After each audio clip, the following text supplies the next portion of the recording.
You know what they say. Kick the tires and light the fires. Let's see if this baby will run.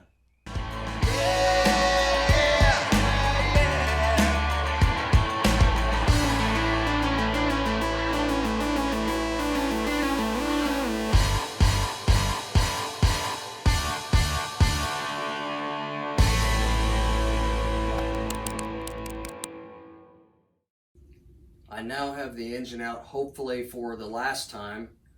I've had it in and out probably 3 or 4 times, just checking for clearances, any modifications I may have to do. So today we're going to finish up hopefully all of our modifications on the engine stand. Instead of leaning over the grill of the Sport Trac and dealing with the tight clearances in the engine bay, we're going to go ahead and do as much as we can on the stand. I've taken some photos and have a pretty good idea what we need to check. But today, we are going to put the rest of the front dress back on, verify clearance. We're going to put the upper intake manifold on. Also, we're going to install the spark plugs and make sure that they clear these manifolds, these headers. The passenger side header I've already modified. It's not pretty, but hopefully it will work. So we'll get the spark plugs in. The manifolds on, the front dress, the top, and then we'll try to make our crossover for our exhaust pipe on top of the engine. I don't have much room to go below, so we're going to try to do it on top and make sure it clears anything plastic, any wiring, anything of that sort, so we don't have anything to melt. And we may have to modify our fill for our oil fill on the valve cover here also. The tube will come this way. We'll get the thermostat housing on, and the upper radiator hose as it would sit in the vehicle, and we'll make sure we can clear all of this. So here we go. It'll be a day's project, so let's see what we can do, and hopefully we can finish this up and get it back in the truck today. Alright, so off camera, what I did was I installed the upper intake, and then the original coils went right here in the front of the engine. I needed this space for my crossover pipe. So I had to cut the original coil bracket off. And I made 2 separate coil brackets. So one will be relocated to here, and the other one relocated to here once the intake is on. And you'll see that in a little bit. But both coils will now sit here. So I've had to move the coil wiring. For this coil was actually on the driver's side bank, so I had to pull the loom and pull the wire all the way through from this side, reloom it to this side, so I could reach the coil.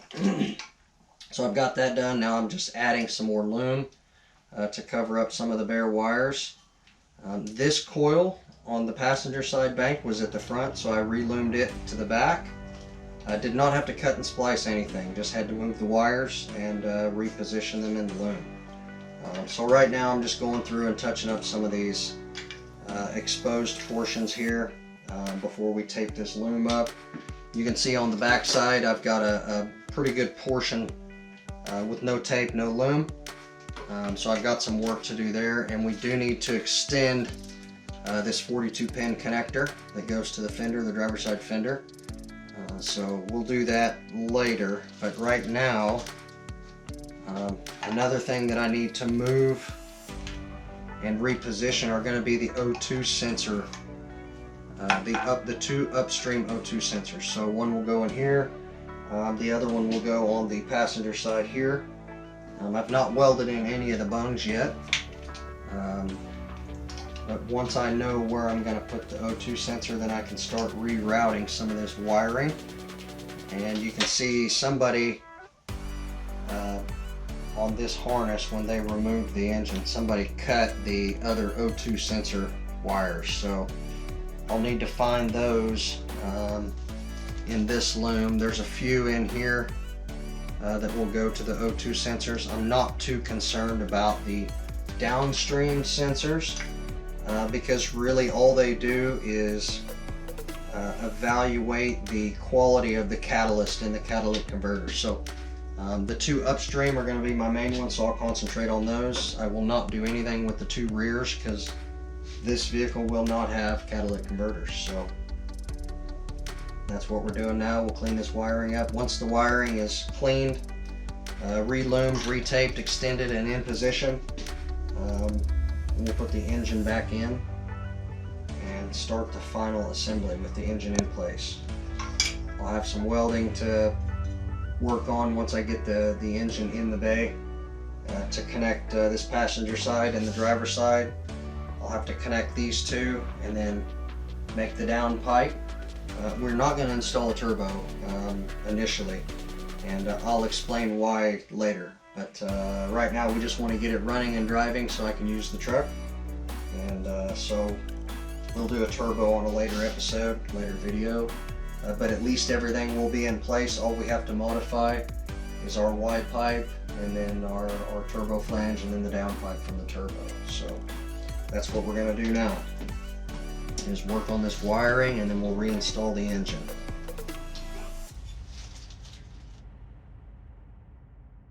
We are going to prime the oil pump, the oil system. So what we're going to do is we're going to pump oil from the oil pump through all the oil passages, all the way through the push rods up to the lifters, through all the main bearings, rod bearings, cam bearings, anything that requires lubrication. Before we put this in the vehicle and start the engine or attempt to start the engine, we're going to purge the system and verify that we do have pressure. So to do this on a Ford, most Ford small blocks, they have an oil pump drive shaft that runs off the camshaft gear. So I've removed the distributor, or in this case, this engine has a camshaft position sensor. It also runs the oil pump. So you can attach a 1/4-inch socket here, which will drive the oil pump drive shaft, and you can attach it to your drill. You can see I've put some tape to hold the socket to the extension. You don't want to accidentally drop the socket. You don't want to not be able to remove the socket if anything gets stuck in there. So it's a pretty loose fit, so there's not too much to be alarmed with. But anyways, you line it with the oil pump drive shaft, and what you're going to do is you're going to have your drill in reverse, and it does not take very much RPM. So we'll apply a little bit of reverse RPM, and there you can see we have oil pressure.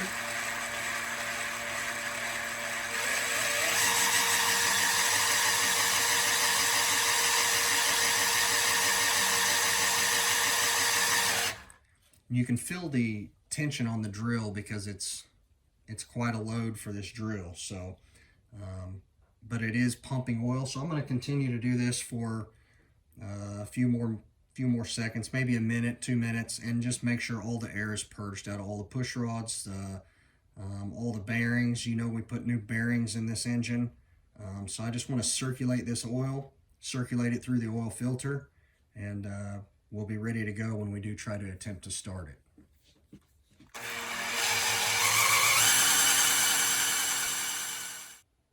The engine hopefully is in for the last time. I've had this thing in and out maybe 10, 11, 38 times. Who knows? But anyways, checking fitment, making modifications. Hopefully it's in the last time. I've got the fuel line and the fuel rail installed, hooked up. I had to make a dipstick modification on the back side here, so I needed to make sure there was clearance from the header. So yeah, so let's get this thing hopefully finished on the top side. I've already installed the bell housing and the starter just so we can try to start it and see if there's any problems. And then if it starts and runs, then we'll move on to the transmission. I have some work to do with the tail shaft bushing and the seal. And then we'll of course need to have the drive shaft shortened, I believe, but we'll find out once we get the transmission in. But yeah, so let's get the top side put together and see if we can make this thing run.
It's getting late.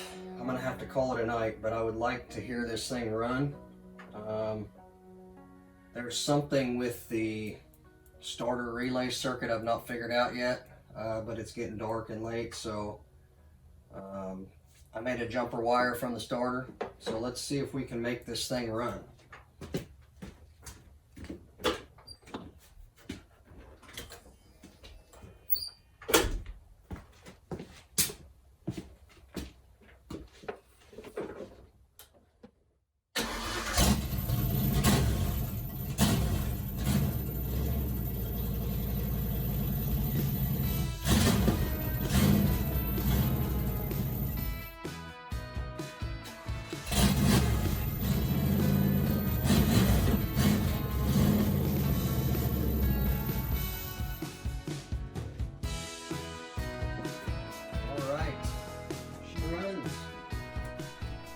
You survived with me.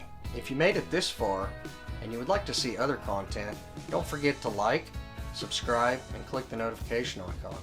Also, share the show with somebody else that may be able to use this information or just enjoy the content.